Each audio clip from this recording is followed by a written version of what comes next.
हाय, मैं रवीश कुमार। अपने YouTube channel Ravish mathematics classes में आप सभी का स्वागत करता हूं। हम लोग एवरेज का सीरीज स्टार्ट किए हैं, जिसमें मैं ये बोल रहा हूं कि मैं केवल आपको बेसिक्स बताने की कोशिश कर रहा हूं, जिससे आपका कंसेप्ट क्लियर हो। तो ये एवरेज का थर्ड बेसिक क्लास है, जिसमें अब हम अप्रोचेस के बारे में बात करेंगे कि वर्क एंड टाइम में किस तरीके के क्वेश्चन होते हैं और उसका क्या अप्रोच है, क्या सोचने का तरीका है। तो चलिए फिर स्टार्ट करते हैं।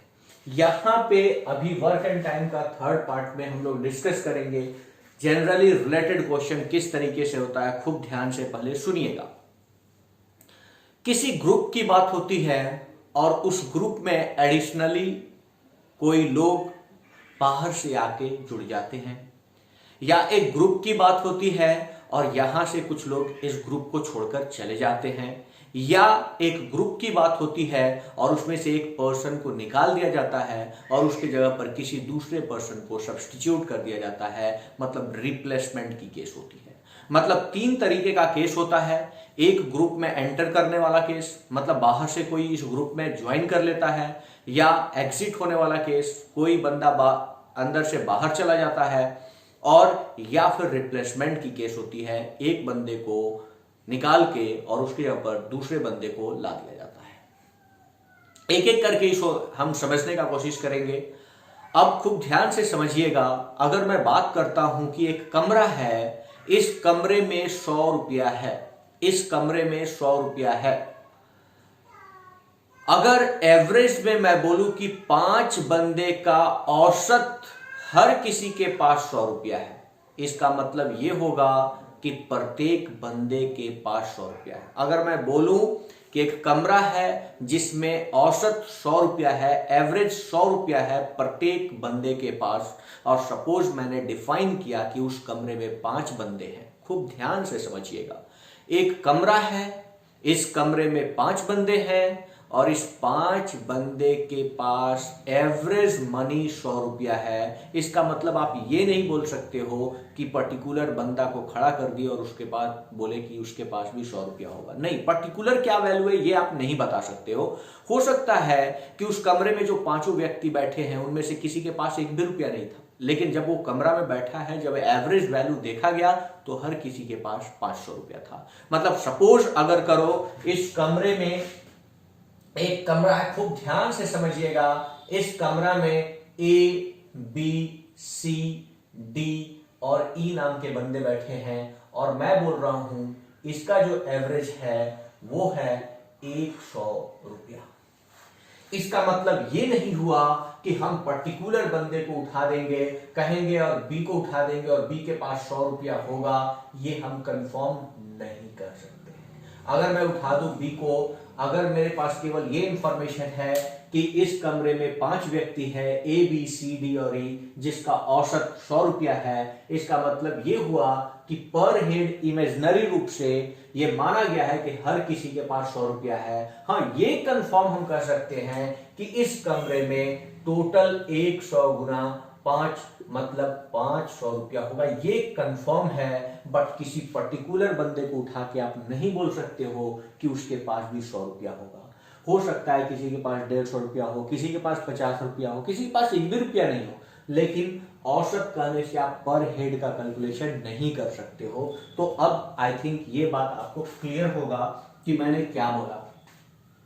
अगर औसत पता है आपको, तो आप केवल ये बता सकते हो कि कुल मिलाकर इस कमरे में कितना रुपया होगा।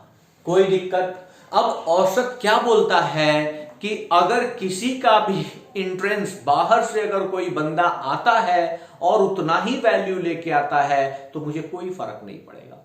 मतलब अगर 5 बंदा उस कमरा में था, हर एक के पास 100 रुपया था, तो एक एडिशनल बंदा अगर आ जाता है, खूब ध्यान से समझिएगा, एक एडिशनल बंदा आ जाता है, इसको ज्वाइन करता है और इसके पास खुद का 100 रुपया है, तो न्यू एवरेज में, न्यू जो एवरेज होगा उस एवरेज में नो चेंज होगा। नो चेंज करने का मतलब 100 रुपया था तो 100 रुपया ही रहेगा। क्यों?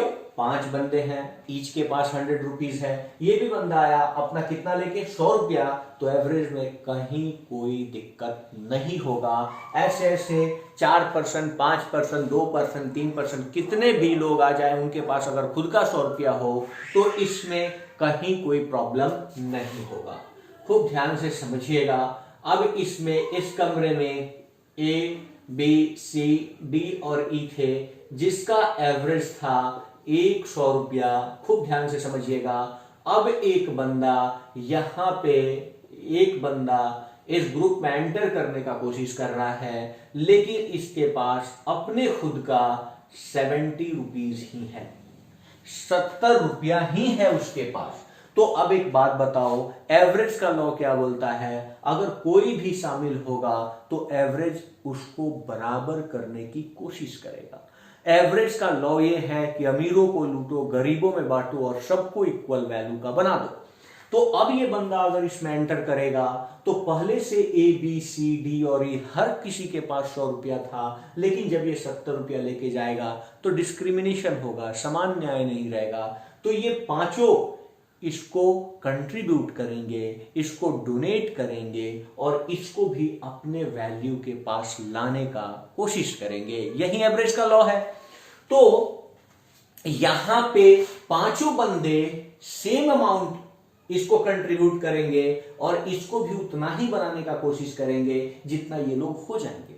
मतलब अगर पर हेड यहां से डोनेट करेगा तो 100 रुपया पहले था तो कुछ दे देगा तो 100 से कम होगा ना। मीन्स इस केस में जो न्यू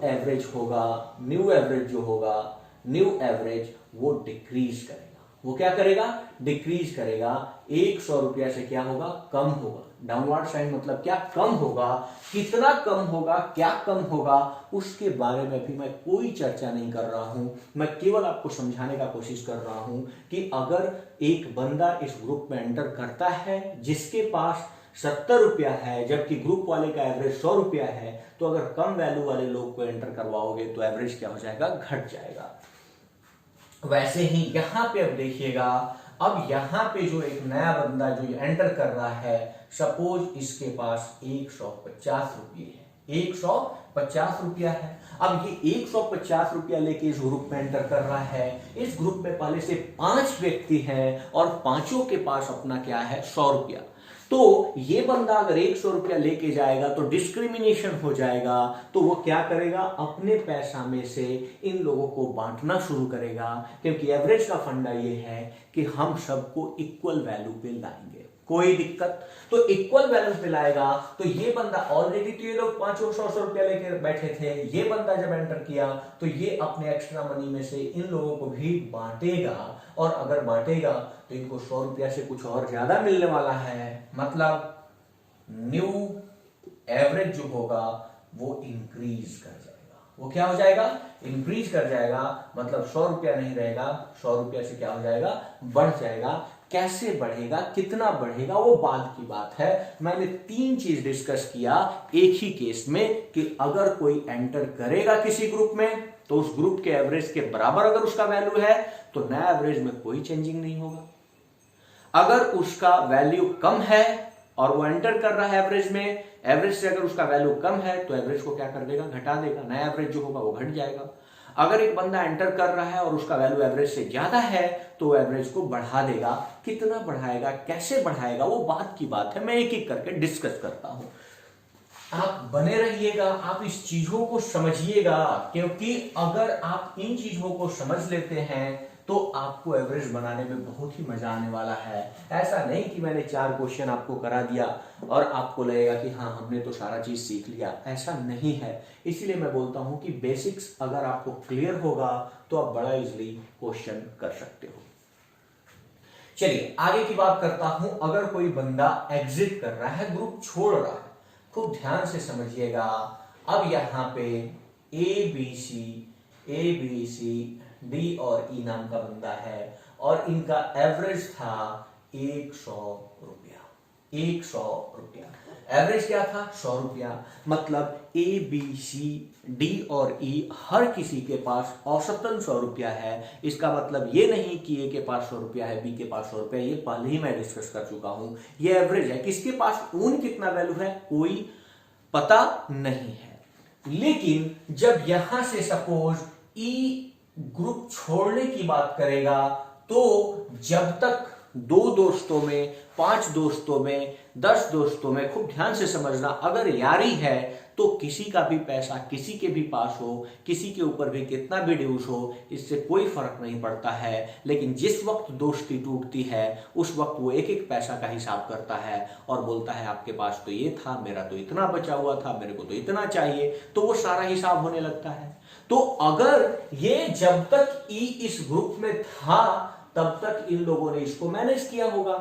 अब जब वो निकलेगा तो वो अपना ओन वैल्यू लेके निकलेगा, ऐसा तो नहीं है। ग्रुप जब भी छोड़ा जाएगा, अगर किसी से दोस्ती टूटेगी तो वो एक भी पैसा दूसरे के ऊपर उधार नहीं रखेगा। आपको भी पता है, अपने डे टू डे लाइफ में भी समझते हैं कि जब किसी से झगड़ा होता है तो हम एक एक पैसे का हिसाब कर लेते हैं। तो जब तक इन लोगों का बन रहा था, जब तक इस ग्रुप में था तो 100 रुपीज उसके पास था। लेकिन जब ई इस ग्रुप को छोड़ेगा तो अपना ओन वैल्यू लेके छोड़ेगा। सपोज जो ई निकला इसके पास खुद का भी 100 रुपया ही था, अगर 100 रुपया ही था तो कोई फर्क नहीं पड़ेगा न्यू एवरेज में। न्यू एवरेज जो होगा वो अनचेंज रहेगा। न्यू एवरेज क्या होगा? 100 ही होगा, कोई दिक्कत, क्योंकि इन लोगों के पास टोटल ग्रुप में कितना था? 500। अगर ये बंदा अपना 100 रुपया लेके निकला तो वापिस कितना बचा? 400, और 400 में 4 बंदे हैं तो हर एक के पास कितना रहेगा? 400 ही रहेगा, एक 100 रहेगा। यहां पे वैसे ही अगर ए बी सी डी और ई नाम का बंदा है जिसका औसत था, जिसका एवरेज दिया हुआ था कि इसका एवरेज था 100 रुपया, ये एवरेज आपको दे रखा है इस ग्रुप का। अब सपोज इसमें से ई बाहर निकलता है और बाहर निकलने के बाद ई का अपना ओन वैल्यू पता चलता है कि ई का अपना जो ओन वैल्यू है वो 60 रुपया ही था। तो अगर 60 रुपया था, मेरे को बताओ जब तक ई बाहर नहीं निकला था तब तक इस ग्रुप में एवरेज क्या था? 100। मतलब इस ग्रुप में टोटल 5 आदमी का मिलके कितना था? 500 रुपया था। लेकिन जब ई पर्टिकुलर अपना निकला वैल्यू लेके तो 60 ही लेके निकला। मतलब ये जो 40 रुपया अपना था वो पीछे छोड़ के आया, जो चारों में डिस्ट्रीब्यूट हो जाएगा ए बी सी में, क्योंकि वो 40 रुपया अब इनको एक्स्ट्रा मिलेगा, जो तीनों को, चारों को डिस्ट्रीब्यूट होकर मिलेगा, तो वो एवरेज को क्या कर देगा? बढ़ा देगा। मतलब अब नया एवरेज, न्यू एवरेज क्या हो जाएगा? इंक्रीज कर जाएगा। मतलब नया एवरेज 100 से क्या होगा? अधिक होगा। कोई दिक्कत, क्योंकि ये 60 ही लेके निकला, जब ग्रुप में था तो 100 लेके बैठा था, तो अगर 60 लेके निकला तो 40 अपने पीछे छोड़ के आया, तो 40 अपने पीछे छोड़ के आएगा तो होगा क्या? ए बी सी और डी आपस में बांट लेंगे। ऑलरेडी उनके पास पहले से 100 रुपया था, तो अब एवरेज क्या हो जाएगा? बढ़ जाएगा। कोई दिक्कत। यहां पे अब समझिएगा कि अगर ई बाहर निकलता है और इसका अपने खुद का वैल्यू 150 रुपया था, तो अब समझिए जब ये ग्रुप में था तब उसने अपना ये 50 रुपया डोनेट किया होगा, सभी को बांटा होगा। लेकिन जब वापस आने की बारी आई, जब ग्रुप में था तो 100 रुपया ही रख के चला था, लेकिन जब वापस आने की बारी आई तो 150 रुपया लेके आया। मतलब 50 रुपया ए बी सी और डी से छीन चुका है। अब छीन चुका है तो पहले तो 100 रुपया लेके बैठे थे, लेकिन जब ई आया तो 50 रुपया एक्स्ट्रा लेके आ गया। तो इसके चलते न्यू एवरेज क्या हो जाएगा? न्यू एवरेज क्या हो जाएगा? न्यू जो एवरेज होगा वो डिक्रीज कर जाएगा। मतलब नया जो एवरेज होगा वो 100 से क्या होगा? कम होगा। कोई दिक्कत, 100 से क्या होगा? कम होगा। अब नेक्स्ट देखिएगा रिप्लेसमेंट की केस। रिप्लेसमेंट के केस में क्या है, खूब ध्यान से समझिएगा। इसके एवरेज से मुझे कोई मतलब नहीं है, खूब ध्यान से समझिए। अगर इसका जो भी एवरेज रहा हो, अगर मैं यहां से एक बंदे को निकालता हूं, हाँ, और उसके बदले एक बंदे को भेज देता हूं, हाँ, एक बंदे को भेज देता हूं। अगर सपोज इसके पास 60 रुपया था और नया बंदा गया उसके पास भी 60 ही रुपया था, तो एवरेज में कोई फर्क पड़ेगा? रिप्लेसमेंट के केस में न्यू एवरेज क्या रहेगा? न्यू एवरेज जो होगा, न्यू एवरेज वो अनचेंज रहेगा। वो क्या होगा? जो भी था अनचेंज रहेगा, अनचेंज। कोई दिक्कत नहीं है, जो भी एवरेज था उतना ही रहेगा। आप खुद सोचो, एक घर में, हाँ, आपने 100 रुपया डाल दिया और फिर वापस से 100 रुपया निकाल दिया, तो उस घर में पहले जितना था उतना ही अभी भी रहेगा। तो हमने क्या किया? एक बंदा निकाला जिसके पास 60 रुपया था, एक बंदा को एंटर करा दिया जिसके पास 60 रुपया था, तो उस घर में नंबर ऑफ पर्सन में भी कोई चेंजिंग नहीं होगा और पैसे में भी कोई चेंजिंग नहीं होगा। लेकिन यहां पे आप मेरे को बताओ, रिप्लेसमेंट के केस में एक बंदे को लेके आया सपोज इसके पास जो रुपया था वो 100 रुपया था और जिस बंदे को मैंने एंटर कराया उसके पास केवल 50 रुपया था, तो एवरेज, न्यू एवरेज क्या हो जाएगा? न्यू एवरेज, आप बताओ, जहां पे भी आप बताओ, आप 100 रुपया निकाल के अगर 50 रुपया देते हो तो घर में कमी हो जाएगी ना, तो कमी हो जाएगी तो न्यू एवरेज क्या होगा? न्यू एवरेज डिक्रीज कर जाएगा, जो भी होगा उससे क्या हो जाएगा? कम हो जाएगा। तीसरा केस आप खुद समझ सकते हो कि अगर एक बंदे को मैंने एंटर कराया है, इसके पास अगर रुपया 60 रुपया था और एक बंदे को बाहर किए हो, ठीक है, एक बंदे को बाहर किए हो जिसका रुपया जो था वो 10 रुपया था, तो आप खुद बताओ 10 रुपया लेके अगर 60 रुपया वापिस दे रहे हो तो न्यू एवरेज क्या हो जाएगा? न्यू एवरेज जो हो जाएगा वो क्या हो जाएगा? बढ़ जाएगा। कोई दिक्कत? वो इंक्रीज कर जाएगा। कोई दिक्कत? अब कैसे करेगा, क्या होगा, उसके बारे में अब हम डिस्कशन करते हैं। खूब ध्यान से समझिएगा, खूब ध्यान से इस बात को अब समझने का कोशिश कीजिएगा। मैं एग्जाम्पल के थ्रू आपको क्लियर करने का कोशिश करता हूं। यहां पे एक क्लास है, खूब ध्यान से समझिए, यहां पे एक क्लास है, इस क्लास में 20 स्टूडेंट हैं, 20 स्टूडेंट हैं जिनका एवरेज एज जो है वो एवरेज एज 11 ईयर है। कितना ईयर है? 11 ईयर है। खूब ध्यान से समझिएगा। एक क्लास है, इस क्लास में 20 स्टूडेंट हैं जिनका औसत उम्र 11 वर्ष है। कोई दिक्कत? एक क्लास है, इस क्लास में 20 स्टूडेंट है और इस 20 स्टूडेंट का एवरेज एज 11 ईयर्स है। अब क्या बोला गया कि क्लास टीचर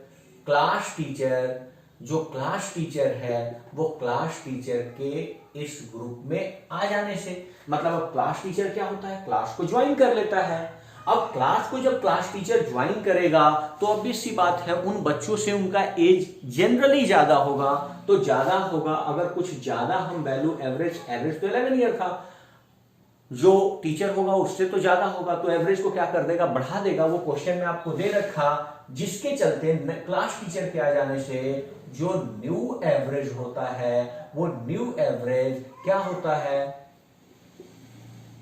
इंक्रीज कर जाता है, बढ़ जाता है। कितना ईयर से? 2 ईयर से, 2 साल से बढ़ जाता है। Then find age of class teacher. Class teacher का एज क्या होगा? क्या क्लियर है क्वेश्चन? एक बार मैं फिर वापस से बताता हूं। एक क्लास में 20 छात्र हैं जिनका औसत उम्र 11 वर्ष है। क्लास टीचर के शामिल हो जाने पे नया एवरेज 2 साल से बढ़ जाता है, या इसी को हम बोल सकते हैं कि न्यू एवरेज जो है, न्यू एवरेज वो क्या हो जाएगा? 13 ईयर हो जाएगा। दोनों बात तो सेम है, 2 साल से बढ़ जाता है। पहले था क्या? 11, 2 साल से बढ़ जाना या नया एवरेज 13 हो जाना, दोनों बात क्या है? सेम है। तो क्लास टीचर का एज बताइए। अब एक बात बताओ कि जब तक क्लास टीचर शामिल नहीं हुआ था, इस 20 स्टूडेंट के प्रत्येक के हिस्से में कितना था? 11। जब तक क्लास टीचर शामिल नहीं हुआ था तब तक हर एक स्टूडेंट के हिस्से में कितना था? 11।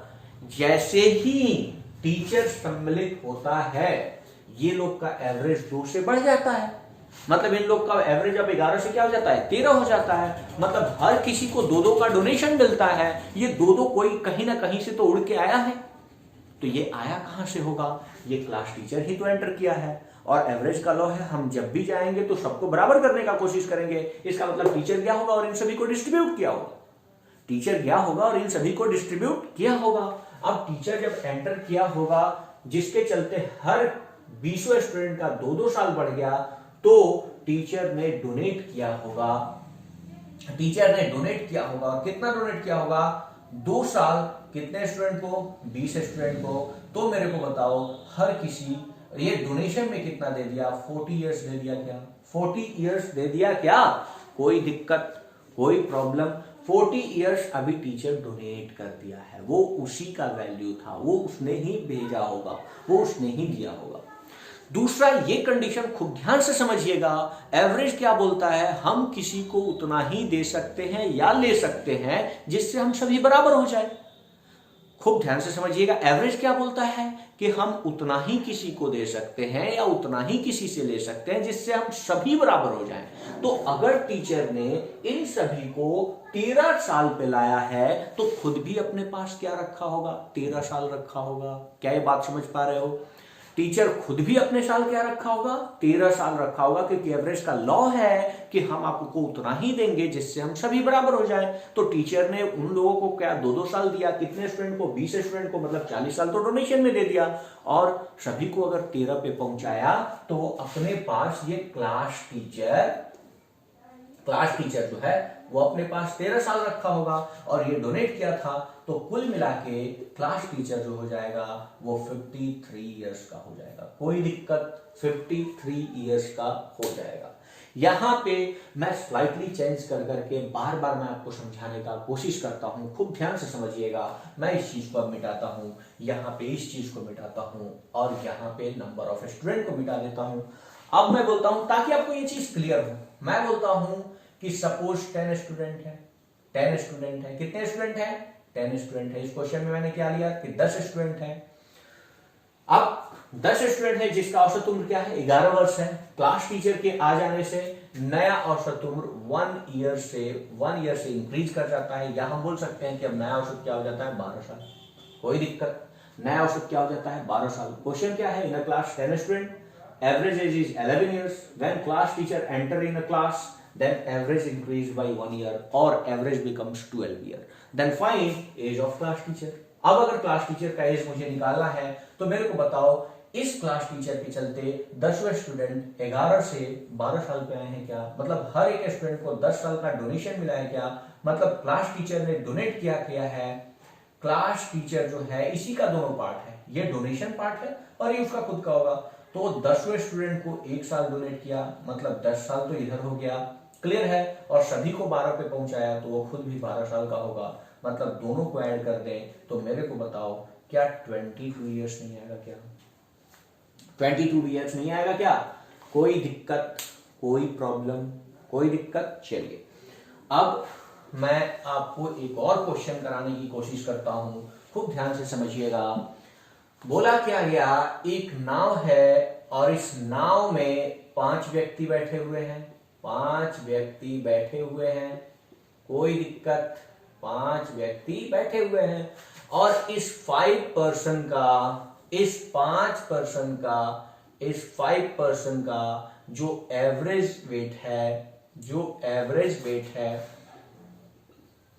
एवरेज वेट 50 kg है। कोई दिक्कत। क्या बोला गया, एक नाव है और इस नाव में 5 व्यक्ति बैठे हैं जिनका औसत भार 50 kg है। अगर बोट के भी स्पीड को शामिल कर लिया जाए, मतलब अब नाव के भी भार को शामिल कर लिया जाए, तो मेरे को बताओ यहाँ पे 5 पर्सन है, ठीक है। अब क्या किया जा रहा है, नाव के वेट को भी शामिल कर लिया जाता है, मतलब नाव इसमें एंटर कर रहा है। अब एंट्रेंस किसका है, बोट का। अब बोट इसमें एंटर कर रहा है, तो बोट के एंटर करने से बोला कि अब न्यू एवरेज जो हो जा रहा है वो सपोज 60 kg हो जा रहा है। कितना हो जा रहा है, 60 kg। तो बोला बोट का वेट कितना होगा, मेरे को खूब ध्यान से बताओ कि आप क्वेश्चन समझ पा रहे हो। एक बोट है, एक बोट में 5 व्यक्ति हैं, इन 5 व्यक्ति का औसत वजन 50 kg है। अब क्या किया जा रहा है, इस 5 व्यक्ति के वजन में अगर नाव का भी वजन शामिल कर लिया जाए तो नया औसत क्या हो जाता है, 60 kg। तो बताइए कि मेरे को बोट का वेट क्या है। तो अगर 5 व्यक्ति थे, पांचों का औसत वजन 50 kg था, मतलब पांचों के पास अपना 50 kg था जब तक कि नाव शामिल नहीं हुआ था। जैसे ही नाव शामिल हो रहा है, क्या हो रहा है, इन पर्सन का 50 kg से वेट कितना हो जा रहा है, 60 kg। मतलब हर किसी को 60 kg मिल रहा है। अगर अब हर किसी को 60 kg मिल रहा है तो ऐसे कितने पर्सन को मिला होगा, 5% को। तो 5% को मिला होगा तो 50 kg उनको क्या मिल गया, एक्स्ट्रा। 50 kg क्या मिल गया, एक्स्ट्रा। अब मेरे को बताओ इस बोट का डोनेशन पार्ट क्या होगा, 10 केजी वो 5 व्यक्ति को डोनेट किया, मतलब 50 केजी डोनेशन में चला गया। और यहां पे वो अगर हर किसी को 60 केजी पे पहुंचाया होगा तो उसका अपना खुद का 60 केजी होगा क्या? क्योंकि एवरेज का लॉ है, हम उतना ही किसी दूसरे को दे सकते हैं जितना मेरे पास हो। अब इस दोनों को ऐड कर दो, दोनों को ऐड करने के बाद 110 केजी आपका बोट का वेट होगा क्या? कोई दिक्कत, कहीं कोई प्रॉब्लम? अब मेरे को बताइए, फिर से वापस से समझिए। एक बोट में 5 व्यक्ति बैठे हुए हैं जिसका औसत वजन 50 केजी है। बोला ये जा रहा है कि अगर बोट के वेट को शामिल कर लिया जाए तो नया औसत वजन 60 केजी हो जाता है, तो बोट का वेट फाइंड आउट कीजिए। अब मैंने क्या बोला कि बोट जब तक नहीं आया था, पांचों पर्सन कितना केजी पे थे? 50 केजी पे। जैसे ही बोट एंटर होता है, ये कहां पे आ जाते हैं? 60 केजी पे। मतलब बोट ने पांचों व्यक्ति को 10-10 केजी का डोनेशन दिया, मतलब 50 केजी डोनेशन में चला गया और सभी को 60 केजी पे लाया, तो खुद का भी 60 केजी रखा होगा, मतलब 110 केजी बोट का वजन होगा। कोई दिक्कत? चलिए मैं एग्जिट होने वाले की भी बात करता हूं कि अगर ऐसा होगा तो कैसे सोच पाएंगे। खूब ध्यान से समझने का कोशिश कीजिएगा।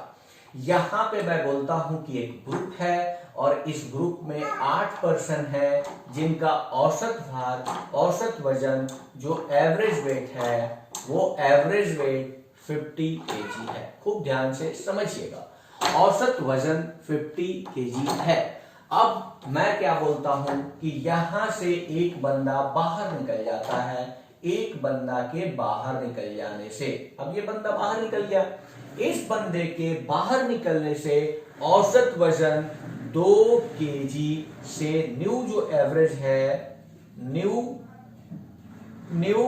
एवरेज जो है वो एवरेज 2 केजी से बढ़ जाता है। 2 केजी से बढ़ जाता है। इसका मतलब अगर नया एवरेज 2 केजी से बढ़ जाता है तो अब यहां पे जो न्यू एवरेज होगा, और हम बोल सकते हैं कि कितना हो जाता है? 52 केजी। 52 केजी। क्या ये बात समझ में आ रहा है? 52 केजी। तो आपसे पूछा गया जो व्यक्ति गया था उसका वजन कितना होगा, उसका वेट कितना होगा, उसका वेट कितना होगा? खूब ध्यान से समझिए। क्या ये बात समझ पा रहे हो कि एक ग्रुप में 8 व्यक्ति हैं जिनका औसत वजन 50 केजी है। एक व्यक्ति के ग्रुप छोड़ के चले जाने से जो नया वजन है वो 2 केजी से बढ़ जा रहा है। 2 केजी से बढ़ जा रहा है। अब एक बात बताइए मेरे को कि अगर जो बंदा यहां पे चला गया तो अब इसमें नंबर ऑफ पर्सन्स कितने होंगे? नंबर ऑफ पर्सन्स कितने होंगे मेरे को बताइए कि नंबर ऑफ पर्सन्स में कितने होंगे? तो आप बोलिएगा सर 7 बचेंगे। कोई दिक्कत? नंबर ऑफ पर्सन्स कितने बचेंगे? 7 बचेंगे।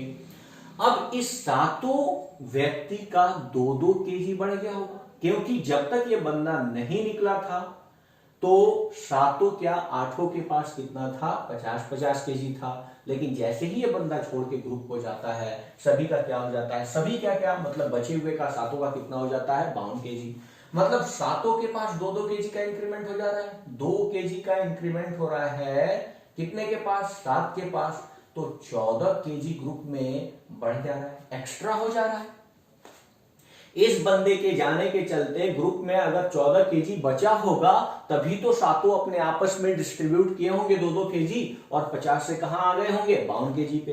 क्या ये बात समझ पा रहे हो कि ये बंदा अगर निकला जिसके चलते ग्रुप में कितने लोग बचेंगे? 7, और 7 का वजन 50 से कहां हो जा रहा है? 52। इसका मतलब जो बंदा गया था वो बंदा 50 केजी लेके नहीं गया था, कुछ कम लेके गया था, जिसके चलते वो अपना वस्तु छोड़ा होगा और जिसको उसने क्या किया होगा?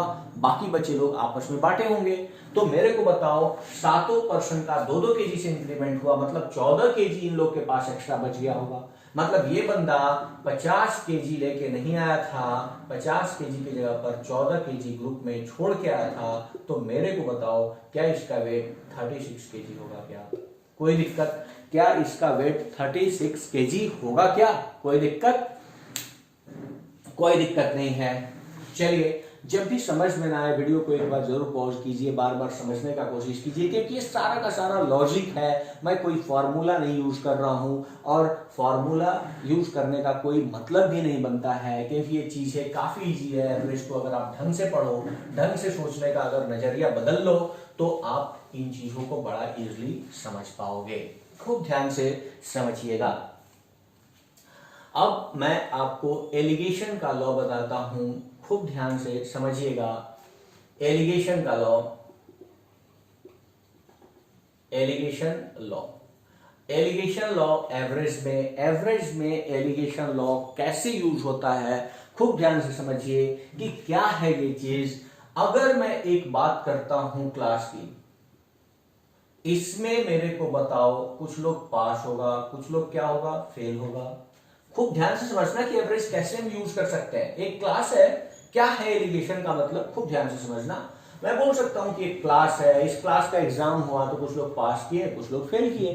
तो पास वाले चीज का आपको एवरेज पता होगा। जो पास किए उनका एवरेज आपको पता होगा, और जो फेल किए उनका एवरेज पता होगा, और पूरे के पूरे क्लास का आपको एवरेज पता होगा। पूरे के पूरे क्या, क्लास का एवरेज पता होगा।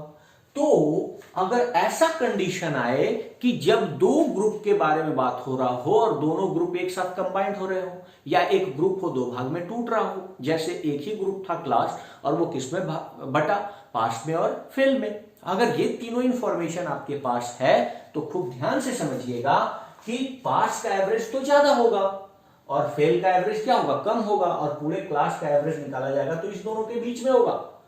हमेशा जब दो ग्रुप को कंबाइन किया जाता है तो औसत उस दोनों ग्रुप के, हमने इससे पहले भी बता रखा है, फर्स्ट क्लास में बता रखा है कि average lies between maximum and minimum. तो पूरे क्लास का एवरेज इन दोनों से क्या होगा, इसके बीच में कहीं होगा। तो अब एलिगेशन क्या बोलता है कि यहां से इसको सब्सट्रैक्ट कर लो,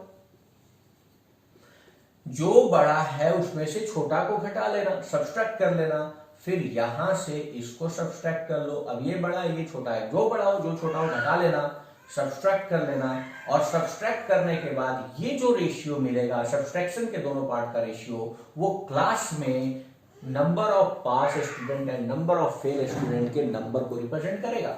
ये जो रेशियो होगा, जो रेशियो मिलेगा, वो ratio of number of pass to number of fail का, कैंडिडेट का रेशियो मिलेगा।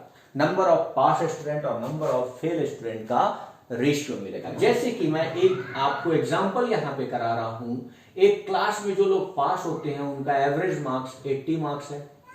एवरेज क्या है, 80 मार्क्स। और यहां पे जो कैंडिडेट फेल करते हैं उनका एवरेज मार्क्स 30 मार्क्स है।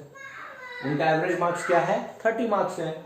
अब पूरे क्लास का जो औसत है वो 60 मार्क्स है। पूरे क्लास का, ये क्या है, पूरा का पूरा क्लास है। इसका जो एवरेज है वो 60 मार्क्स है। 60 मार्क्स है। तो आप यहां से इसको सब्सट्रैक्ट करोगे, आप मेरे को बताओ 20 आ रहा है क्या, और यहां से इसको सब्सट्रैक्ट करोगे, यहां पे 30 आ रहा है क्या, और अब इसका रेशियो ले लो तो ये कैंसिल आउट हो जाएगा। मतलब हम बोल सकते हैं कि 3 पार्ट स्टूडेंट पास किए हैं तो 2 पार्ट स्टूडेंट फेल किए हैं। ये पास स्टूडेंट हैं और ये क्या है, फेल स्टूडेंट है। कोई दिक्कत, पास स्टूडेंट है और क्या है, फेल स्टूडेंट है। तो जब भी इस तरीके का चीज है, जब भी आपको लगे कि दो ग्रुप बिखर रहा है, वहां पे आपको एलिगेशन कंसेप्ट का यूज करना है। आपको इसमें ढेर सारे क्वेश्चंस मिलते हैं जो कि बार बार एग्जाम्स में पूछे गए हैं। एलिगेशन का कंसेप्ट लगाने का यही है कि जब भी दो ग्रुप बिखर रहा हो, टूट रहा हो, या दो ग्रुप कंबाइंड हो रहा हो, तो आप वहां पे एलिगेशन लगाओगे। अब थोड़ा सा इसको और एलिब्रेट करता हूं। यहां देखो, पास फेल की जगह पर कुछ भी हो सकता है। क्लास ए के स्टूडेंट का औसत उम्र, क्लास बी के स्टूडेंट का औसत उम्र, और पूरे ए और बी का औसत उम्र दिया हो, या ग्रुप ए का वेट दिया हो और एवरेज ग्रुप बी का वेट दिया हो, और दोनों एक साथ कंबाइंड हो रहे हो, तो वहां पे एलिगेशन आपको लगाना है। अब यहाँ पे देखो, अगर मैं बोलता हूं कि पास स्टूडेंट है, फेल स्टूडेंट है, मैं बोलता हूं पास स्टूडेंट का जो एवरेज मार्क्स है वो सपोज 80 मार्क्स है, और 80 मार्क्स है, और फेल स्टूडेंट का एवरेज जो है वो 40 मार्क्स है, और पूरे क्लास का जो औसत है वो 50 मार्क्स है। पूरे क्लास का औसत 50 मार्क्स है, तो यहां से आप सब्सट्रैक्ट करोगे इसे तो आप लिखोगे 10, और यहां से सब्सट्रैक्ट करोगे इसे तो आप लिखोगे क्या 30। कोई दिक्कत, मतलब आप बोलोगे कि अगर एक बंदा पास किया है तो 3 बंदा क्या करेगा, फेल करेगा। अब खूब ध्यान से समझना, अगर उसने ये क्वेश्चन में बोल रखा है कि अगर उसने ये बोल रखा है कि 27 स्टूडेंट फेल करते हैं, फेल स्टूडेंट कितना है, 27 स्टूडेंट फेल करते हैं, तो मेरे को बताइए पास कितने स्टूडेंट करेंगे, पास स्टूडेंट की संख्या बताइए। क्या ये बात समझ पा रहे हो? मैंने बोला पास स्टूडेंट का एवरेज मार्क्स 80 है, फेल स्टूडेंट का एवरेज मार्क्स 40 है, पूरे क्लास का औसत मार्क्स 50 है। मैंने यहां से क्या बोला है कि आप डायगोनली सब्सट्रैक्ट कर लो, ये आपको नंबर ऑफ स्टूडेंट का रेशियो देगा जो पास और फेल किए होंगे। अब आपने क्या दे रखा है कि फेल स्टूडेंट 27 है, तो 27 3 पार्ट को रिप्रेजेंट कर रहा है क्या, 3 पार्ट बराबर क्या है 27 स्टूडेंट है क्या, तो 1 पार्ट इक्वल टू कितना हो जाएगा 9 स्टूडेंट, होगा कि नहीं। तो यहां पे पास कितने पार्ट स्टूडेंट किए हैं, 1 पार्ट स्टूडेंट, तो पास स्टूडेंट जो होंगे वो मेरे को बताओ 9 स्टूडेंट होंगे क्या, कोई दिक्कत, 9 स्टूडेंट अपना आंसर होगा। तो इस तरीके का लॉजिक होता है एलिगेशन का। अब मैं आपको अगला मिसिंग नंबर का कंसेप्ट बताने का कोशिश करता हूं, कोई दिक्कत। चलिए इसको बार बार आप देखने का कोशिश कीजिएगा, और अगर आप मेरे से कुछ चीजें सीख पा रहे हो, अगर आपको लगता है कि मैं आपको कुछ बेहतर दे रहा हूं, कुछ अलग है, तो बिल्कुल इसे सब्सक्राइब कीजिए और अपने दोस्तों के साथ शेयर कीजिए, ताकि मेरा भी मेहनत व्यर्थ ना जाए और आप लोगों के लिए मैं भी और अच्छा प्रयास कर पाऊं। और मैंने बोला है कि जब मैं एक बार थियरी करा दूंगा, मैं जितने भी आपके दिमाग में अच्छे अच्छे क्वेश्चंस आ रहे होते हैं, या जितने भी मार्केट में जो क्वेश्चन अच्छे घूमते हैं, उन सारे का मैं सॉल्यूशन कराऊंगा और बड़े अच्छे तरीके से कराऊंगा। लेकिन उससे पहले मेरे थियरी को आपको आना जरूरी होगा, क्योंकि मैं अपना सॉल्यूशन अपने थियरी के अकॉर्डिंग बताऊंगा। तो इन चीजों को समझिए। अब मैं मिसिंग नंबर के बारे में बात कर रहा हूं। डेटा एंट्री में आप कुछ गलती कर देते हो तो आखिर क्या होगा, इस चीज को समझने का कोशिश कीजिएगा। अब मैं बात करता हूं कि यहां पे हमने 10 नंबर्स लिया और 10 नंबर्स का हमने एवरेज निकाला था, तो सपोज 39 आया। 10 संख्याओं का औसत हमने निकाला, और 10 संख्याओं का औसत जो हमने निकाला वो 39 आया। अब मेरे को दिया क्या गया कि गलती से क्या हुआ, और गलती से सपोज 63 की जगह पर, जो कि सही था, उसकी जगह पर गलती से 36 लिख दिया गया था। तो एक्चुअल एवरेज क्या होगा, एक्चुअल एवरेज जो होगा वो क्या होगा, या राइट एवरेज जो सही एवरेज होगा वो क्या होगा। अब खूब ध्यान से समझो, अगर मैंने 10 नंबर का एवरेज निकाला होगा तो क्या किया होगा, मैंने n1 plus n2 plus dot dot क्या किया होगा n10, और इन सभी को 10 से डिवाइड किया होगा, मेरा वैल्यू कितना आया होगा 39। लेकिन बाद में पता चला कि एक नंबर 63 लिखना था 63, लेकिन हमने उसकी जगह पर क्या लिख दिया 36। तो मेरे को बताओ 63 लिखना था तो मेरे को ज्यादा देना था, लेकिन मैं दे के क्या आया हूं, कम। अगर मैं कम दे के आया हूं तो मेरे पास कुछ बच गया है जो वापिस इसे बांटना होगा। तो वापिस अगर कुछ बांटना होगा तो एवरेज बढ़ेगा या घटेगा, बढ़ेगा, कोई दिक्कत। आप जहां पे भी बैठ के देख रहे हो कॉपी कलम लेके बैठा करो, और जो भी मैं बोलता हूं उसमें के पीछे आप अपना खुद का दिमाग लगाया करो। तो मैंने क्या बोला कि अगर 63 एक्चुअल में देना था, लेकिन आप देखे कितना आया हो 36, तो बेसिकली कुछ कम दे के आए हो। कितना कम दे के आए हो, तो इस दोनों का डिफरेंस, 2 डिजिट नंबर का अगर डिफरेंस आप जानते हैं तो 9 का क्या होगा 27 होगा। 27 आप कम दे के आए हो, 27 क्या कम दे के आए हो, 63 की जगह पर 36, डिफरेंस क्या हुआ 27 आप कम दे के आए हो। तो वापिस से जाके बांटोगे, तो वापिस से जाके बांट के एक आदमी को तो नहीं दे दोगे, कितने आदमी को देना है, 10 आदमी को देना है, 10 नंबर्स को देना है, तो पर नंबर कितना दिलाएगा 2.7। तो एवरेज 39 नहीं होगा, एवरेज बढ़ जाएगा 2.7 और एवरेज हो जाएगा 41.7। कोई दिक्कत, 41.7 कोई दिक्कत। मैंने क्या बोला, 10 संख्याओं का औसत 39 है, बाद में पता चलता है कि 63 के जगह पर क्या लिख दिया गया 36। तो आप मेरे को बताइए नया औसत क्या होगा। मेरे को देना था 63 लेकिन दे के आया था 36, मतलब मैंने कुछ पैसा अपने पास रख लिया था, तो पता चला 27 रुपये अपने पास रख लिया, तो वापिस से जाके बांट के आऊंगा। कितने नंबर बांटना है? 10 नंबर में। पर नंबर को कितना मिलेगा? 2.7। नया औसत क्या हो जाएगा?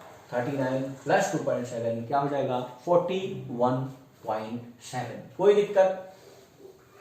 अगर यहीं पे मैं इसको थोड़ा सा चेंज कर देता हूं और अब मैं बोलता हूं, हमने सपोज 43 के जगह पर, जो 43 था ये राइट था, इसके जगह पर मैंने गलती से 93 दे दिया। मैंने गलती से क्या दे दिया? 93। अब मेरे को देना क्या था? 43, लेकिन दे के आया हूं 93। तो क्या दे के आया हूं? ज्यादा दे के आया हूं, तो मुझे वापिस जाके मांगना पड़ेगा। मतलब एवरेज 39 नहीं होगा, उससे क्या हो जाएगा? कम हो जाएगा। अब कितना होगा कम? तो डिफरेंस देख लेते हैं। अगर मैं इसका डिफरेंस करता हूं तो मेरे को डिफरेंस क्या मिलेगा? 50। मतलब 50 मैं एक्स्ट्रा देके आ गया हूं। अगर मैं 50 एक्स्ट्रा देके आ गया हूं तो मैं तो उसे वापस लूंगा। अगर मैं वापस लेता हूं तो कितने आदमी से लेना है? 10 नंबर से लेना है। तो पर नंबर कितना लेना पड़ेगा? 5 लेना पड़ेगा। मतलब एवरेज घटेगा कितना से? 5 से। और नया एवरेज क्या हो जाएगा? 34। कोई दिक्कत? नया एवरेज जो होगा वो क्या होगा? 34। तो ऐसे ही अगर दो डेटा मशीन हो तो उस दोनों को ऐड कर लो, जो नया दोनों दिए थे उसको ऐड कर लो। आप देख लो कि कितना ज्यादा या कितना कम आपने दिया है। मतलब 2-3 नंबर भी मिसिंग हो तो आपसे उससे कोई प्रॉब्लम नहीं है, आप इजिली उसको सॉल्व कर सकते हो। आप खूब ध्यान से समझिएगा अगले कंसेप्ट को। अगर एवरेज निकालना है और उस एवरेज में अगर ढेर सारे लोग बैठे हुए हैं उस ग्रुप में, और किसी को सपोज एक घर है, घर में 10 आदमी बैठे हैं, अब ये घर लॉक है, खिड़की से कोई किसी को 10 रुपया दे दिया, कोई किसी को 50 रुपया दे दिया, कोई किसी को 100 रुपया दे दिया, तो ऐसे इरेगुलर डिस्ट्रीब्यूशन नहीं होगा। जो भी एक्स्ट्रा मिलेगा वो एक साथ जोड़ा जाएगा और जितने भी पर्सन होंगे उनको वापस सबको इक्वली बांटना होगा। मतलब ऐसा समझो डेली यूज में कि एक घर में 5 लोग बैठे हुए हैं, किसी का रिश्तेदार आया और उसको 100 रुपया थमा के चला गया, किसी का रिश्तेदार आया उसको 50 रुपये थमा के चला गया, कोई आया उसको 500 रुपया दे दिया। तो इस तरीके से उसने दे दिया, तो हर कोई अपने पास लेके नहीं बैठेगा। बोला क्या जाएगा? जो भी मिला है उसको साइड लगाइए और सबको इक्वली बटेगा, क्योंकि एवरेज का यही फंडा है, इक्वल डिस्ट्रीब्यूशन इक्वल जस्टिस। तो उस केस को समझिएगा। अगर एक क्वेश्चन को खूब ध्यान से समझने का कोशिश कीजिएगा, if average of n numbers is a, क्या दिया है? n संख्याएं हैं जिसका औसत क्या है? a है। n नंबर्स है जिसका औसत क्या है? a है। if first number increased by 2, ठीक है, second number increased by 4, third number increased by 8, and so on. अगर and so on ऐसे ही होते चला गया है, then find new average क्या होगा? ये क्वेश्चन आपका पूछा हुआ है। क्या बोला कि एवरेज ऑफ n नंबर्स का औसत क्या है? a है। यदि अब पहली संख्या में 2 जोड़ दिया जाए, दूसरी संख्या में 4 जोड़ दिया जाए, तीसरी संख्या में 8 जोड़ दिया जाए, एंड सो ऑन, तो नया औसत क्या होगा? आप मेरे को बताओ। 2, 4, 8, 16, 32 ऐसा ही कुछ जोड़ा जाएगा क्या? क्लियर है? तो ये जो चीज है, अगर हमारे पास n पर्सन्स बैठे हुए हैं और इनका एवरेज जो था वो क्या था? a था। अब एडिशनली इस घर में 2 फेंका जा रहा है, फिर इस घर में 4 फेंका जा रहा है, फिर इस घर में 8 फेंका जा रहा है, फिर इस घर में 16 फेंका जा रहा है। तो इन सभी को मैं क्या करूंगा? बाहर पहले ऐड कर लूंगा कि कितना एक्स्ट्रा आ रहा है इस घर में, और उस घर में जितना भी आएगा उसको n पर्सन वापिस से बांटेंगे। तो पहले से a था और कुछ एक्स्ट्रा मिलेगा, मतलब नया जो एवरेज होगा वो a प्लस समथिंग होगा, क्योंकि इस घर में कुछ ना कुछ आ रहा है। अब मेरे को बताओ, 2 + 4 + 8 + 16 एंड डॉट डॉट, अगर n टर्म्स है तो ये बेसिकली क्या है? जीपी है। और जिन्होंने भी जीपी नहीं पढ़ रखा है, मेरे रवीश मैथमेटिक्स क्लासेस के चैनल में आप जाइएगा और वहां पे देखिएगा, मैंने एपी जीपी हर एक चीज करा रखा है। जीपी एक बार जरूर देखिएगा। तो ये क्या है? जीपी है। अब मैं इसका सम करूंगा तो सम आपको पता है a × r to the power n minus 1 divided by r minus 1 होता है, where r is a common ratio. मैं क्या बोल रहा हूं, जीपी जरूर देखिएगा अगर आप इन चीजों को नहीं समझ पा रहे हो। तो यहाँ पे 2 प्लस 2 का power n minus 1 divided by 2 minus 1, मतलब ये हो जाएगा 2 into 2 to the power n minus 1 होगा, कोई दिक्कत। अब ये उस ग्रुप में क्या आया है, एक्स्ट्रा आया है। ये इस ग्रुप में क्या आया है, एक्स्ट्रा आया है। अब ये जो एक्स्ट्रा आया है, ये एनो आदमी में n पर्सन है, उसमें क्या बटेगा, इक्वली बटेगा। इक्वली बटेगा तो पर हेड क्या आएगा, पर हेड क्या आएगा, पर पर्सन कितना लेगा, तो आपको पता है 2 into 2 to the power n minus 1 divide by क्या होगा, n। ये एक्स्ट्रा मिलेगा। तो जो नया एवरेज था, न्यू एवरेज था, वो तो ए तो रहेगा ही, और प्लस इन लोग को एक्स्ट्रा क्या मिला, 2 into 2 to the power n minus 1 divided by n। कोई दिक्कत, 2 to the power n minus 1। जिनको भी जीपी का सम नहीं पता है वो एक बार वापस से जीपी पढ़ने का कोशिश कीजिएगा। वहां पे मेरे चैनल पे ऑलरेडी जीपी का जिक्र किया हुआ है, मैंने उसके पीछे 2-3 क्लास ले रखा है, वो 2-3 वीडियो आप जरूर देखिएगा। कोई दिक्कत, यहाँ पे कहीं कोई प्रॉब्लम है, कोई दिक्कत नहीं है। जो एक्स्ट्रा आएगा उसको क्या किया जाएगा, ऐड किया जाएगा। यहां पे इसी क्वेश्चन को अगर मैं थोड़ा सा चेंज करूं, अगर पहले नंबर में 1 दे दिया जाए, दूसरे नंबर में 2, तीसरे नंबर को 3 से बढ़ा दिया जाए, चौथे नंबर को 4 से, एंड सो ऑन, तो ये बेसिकली क्या हो जाएगा, अरिथमेटिक प्रोग्रेशन हो जाएगा। एपी है या नेचुरल नंबर बोल सकते हो, 1 plus 2 plus 3 plus 4 plus dot dot n extra आएगा। अब इसका एडिशन तो आप जानते हो, ऐड करेंगे तो n into n plus 1 divided by 2 आएगा या नहीं। ये इस ग्रुप में क्या होगा, एक्स्ट्रा आया होगा। अब इसका दावेदारी पर हेड क्या होगा, पर हेड क्या होगा, तो आप बोलोगे sir n into n plus 1 divide by 2 होगा, वो n आदमी में डिस्ट्रीब्यूट होगा, n कैंसिल हो जाएगा, तो n प्लस 1 बाई 2 एक्स्ट्रा मिलेगा। तो नया एवरेज क्या हो जाएगा, ये तो पहले से था, प्लस क्या हो जाएगा, n प्लस 1 डिवाइडेड बाई 2। कोई दिक्कत, ये हो जाएगा नया एवरेज। क्लियर है, कोई दिक्कत। अब एवरेज में एज रिलेटेड भी प्रॉब्लम्स होते हैं, जिसमें एज में शादी के पहले इतना शादी, वो सारे चीज एग्जाम्पल से कराना बेहतर होगा। मैंने बोला है कि मैं जब भी चीज़ों को एक बार मैं पढ़ा देता हूँ थियरी, तो उसके बाद मैं बहुत ही अच्छे अच्छे क्वेश्चंस का सिलेक्शन करूंगा और आपको काफ़ी बेहतर चीज़ों को मैं देने का कोशिश करूंगा। तो इसीलिए आपने अगर अभी तक इस चैनल को सब्सक्राइब नहीं किया है तो प्लीज़ इसे सब्सक्राइब कर ले, बेल आइकन प्रेस करें, ताकि मेरा जब भी नया वीडियो अपलोड हो आपको ये चीज़ें पता चले। मैं लाइव आके आपके क्वेश्चन को सॉल्व करने का कोशिश करूंगा। अभी कुछ प्रॉब्लम है जिसके चलते मैं लाइव नहीं आ पा रहा हूं, तो उन सारी चीज़ों को मैं देखने का कोशिश कर रहा हूं। तो आप बने रहिए। अगर आप मेरे फ्रेंड हैं, ज़्यादा से ज़्यादा शेयर कीजिए, और लॉकडाउन खुलते ही रवीश मैथमेटिक्स क्लासेस तो आपकी सेवा में है ही। Till then, thank you, bye bye. मिलते हैं नेक्स्ट वीडियो में, जिसमें मैं LCM और HCF का बेसिक्स कराने वाला हूँ। Thank you.